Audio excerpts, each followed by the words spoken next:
My life took a significant turn recently. Up until a few months ago, I was engaged to my girlfriend of 4 years, whom I'll refer to as Jay.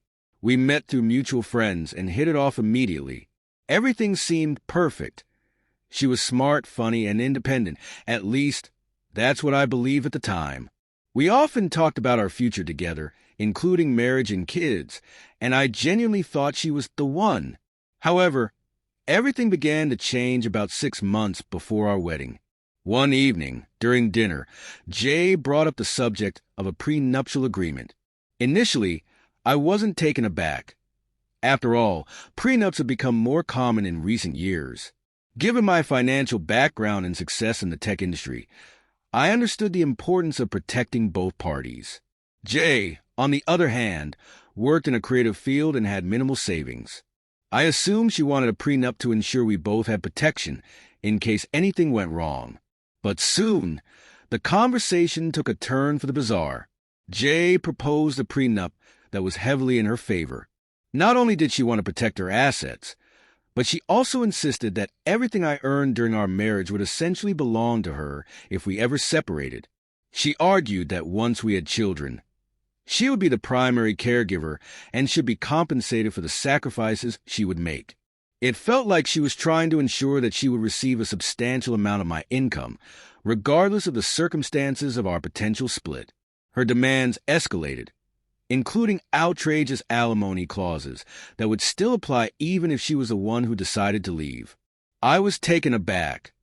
This wasn't just about her financial security. It felt like she was trying to secure a way out of our marriage before it even began. I told her honestly that her proposal didn't sit right with me. I was open to discussing a fair prenup that protected both of us, but what she was asking for was unacceptable. That's when the gaslighting began. Jay flipped the narrative, accusing me of not caring about her well-being and only thinking about my own financial interests. She resorted to emotional manipulation, saying that if I truly loved her, I would understand her need for security. At that moment, I didn't recognize it as manipulation, but I felt pressured and confused. I asked for some time to think about it, knowing I couldn't agree to something that felt so fundamentally wrong. During that time, I consulted with a lawyer to get a professional opinion on Jay's proposal. The lawyer was shocked by what he read. He told me bluntly that this wasn't a prenup. It was a financial trap. If I signed it, I would be handing her control over my life in the event of a divorce, even if she was the one who chose to leave. When I returned to Jay with my concerns, suggesting we revise the terms to make them fair, her reaction was explosive. She accused me of already planning our divorce and not being committed to our relationship. Her accusations were irrational, and the tension escalated quickly. It became evident that she was no longer interested in a mutual agreement. She wanted total control over the situation. Things got even more complicated when Jay began involving my family in our dispute. She managed to convince my mother that I was being unreasonable and that I didn't care about her financial security. My mom, always the peacemaker, started pressuring me to sign the prenup to make Jay happy, saying that it would provide her with peace of mind. However, my dad, who is straightforward and no nonsense, saw through Jay's manipulation. When I showed him the prenup, he warned me vehemently not to sign it, labeling it a scam. It was at that moment that I realized the extent of Jay's manipulation. She wasn't just trying to pressure me. She was getting others involved to bolster her case and make me feel isolated. She even began spreading misleading comments to our friends, painting me as the villain who was hesitant about marriage while she played the innocent victim. The final straw came just 2 weeks before our wedding. While we were in the kitchen discussing last-minute details, she casually mentioned that she had scheduled a meeting with a notary to sign the prenup. At that point, it hit me, this was not just an issue of financial security. It was about control and manipulation. I knew I couldn't proceed with the wedding under these circumstances. I ultimately made the difficult decision to call off the wedding and cut ties with her, realizing that I deserved a partnership built on mutual respect and trust, not one rooted in financial exploitation and emotional manipulation. I found myself in a situation that spiraled out of control, all because of a prenup that my fiancé, Jay, presented to me. There was no discussion, no consideration for my feelings or opinions. She simply assumed I would cave and sign her one-sided document, as if it were a foregone conclusion. What began as a simple agreement morphed into a battle for control, and I sensed her manipulation creeping in. It was as if she were wielding guilt and pressure like weapons, using family expectations and public perception to force my hand. I had reached my breaking point and knew I had to take a stand, which led me to make a decision I never thought I would have to make. I called off the wedding. When I broke the news to her, the initial shock on her face was palpable. She couldn't believe I was serious. But that disbelief quickly turned to rage. She accused me of humiliating her and ruining her life, claiming I was wasting her time and that no one would ever love me the way she did. Her words were laced with venom as she screamed at me, calling me every name imaginable. After unleashing her fury, she stormed out of my apartment, slamming the door behind her. I thought that was the end of it, but I was sorely mistaken. The following morning, I woke up to a barrage of texts and missed calls from our mutual friends.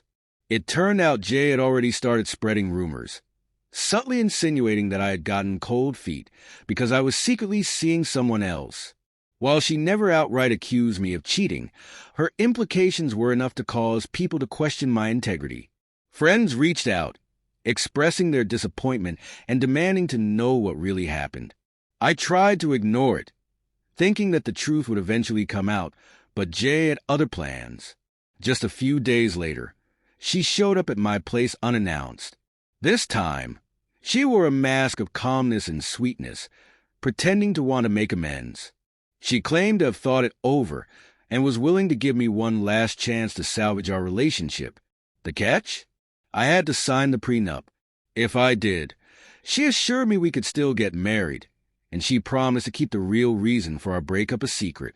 She spun a narrative in which she had been telling people that I was the one with commitment issues, framing me as unstable. I immediately shut her down, firmly stating that I would not be manipulated into signing anything or taking her back. That's when her demeanor shifted again. She called me selfish and vindictive, accusing me of ruining her life. In a desperate move, she even threatened to sue me for the wedding expenses, which was ironic since I had covered most of those costs myself. But she didn't stop there. She escalated her tactics further. Jay decided to leverage her connections to undermine my professional life. Knowing a couple of my colleagues from previous outings, she fed them a fabricated story about how I had emotionally abused her throughout our relationship. She painted me as unstable and unreliable, suggesting that my co-workers should be wary of me. The very next day, I was called into HR to explain the situation. Thankfully, my workplace saw through her lies and stood by me, but it was a low blow, revealing just how far she was willing to go to harm my life. A week after our wedding date, which had never occurred, I received a letter from a lawyer representing Jay. In it, she demanded compensation for emotional distress, claiming that my decision to cancel the wedding at the last minute had caused her public embarrassment and psychological trauma. She wanted me to cover the cost of her wedding dress, bridal party expenses, and a host of other absurd demands, totaling tens of thousands of dollars. At this point, I couldn't believe the audacity of her claims. I forwarded the letter to my lawyer, who laughed at its ridiculousness and assured me that she had no case. Despite my relief, it was evident that Jay's attempts to manipulate and control me were relentless. In the weeks that followed, I faced the fallout of our breakup. Whispers filled the air, and questions arose from people who had no idea the truth behind the scenes. Jay had done a masterful job of twisting the narrative, leaving even some of my closest friends unsure about what to believe. I made the difficult decision to cut ties with anyone who seemed to take her side without bothering to ask me for my side of the story. It wasn't easy, but I knew I couldn't waste my energy defending myself to people more interested in gossip than reality. Looking back, I realized how liberating it felt to finally breathe again. The situation had been messy, and it hurt deeply to witness someone I once cared for transform into a manipulative monster. But I had dodged a bullet. If I had caved to her pressure and signed that prenup, or worse, gone through with the wedding, I would have been trapped in a nightmare. I could only imagine how she would have tried to control every aspect of my life and finances, possibly even seeking a divorce when she grew bored. As if all that drama wasn't enough, a few months later, she attempted to reach out again. When her plan to extort money from me failed, she thought she could charm her way back into my life. She sent me an overly sweet email, detailing how much she missed me, how she realized she had overreacted, and suggesting we could start fresh, this time without a prenup. I didn't even bother responding. That chapter of my life was closed for good. In reflecting on everything, I recognized just how close I had come to throwing my life away for someone who didn't care about me, only what I could provide for her. I learned a hard lesson. Love doesn't come with terms and conditions, and if someone resorts to manipulation, guilt, or entitlement to get what they want, they aren't worth your time or energy. So, to anyone who finds themselves backed into a corner like I was, don't budge. Trust your gut. Stand your ground. And remember that you are worth more than what someone else tries to take from you. Thank you for listening to my story. If you have any thoughts, I'd love to hear them.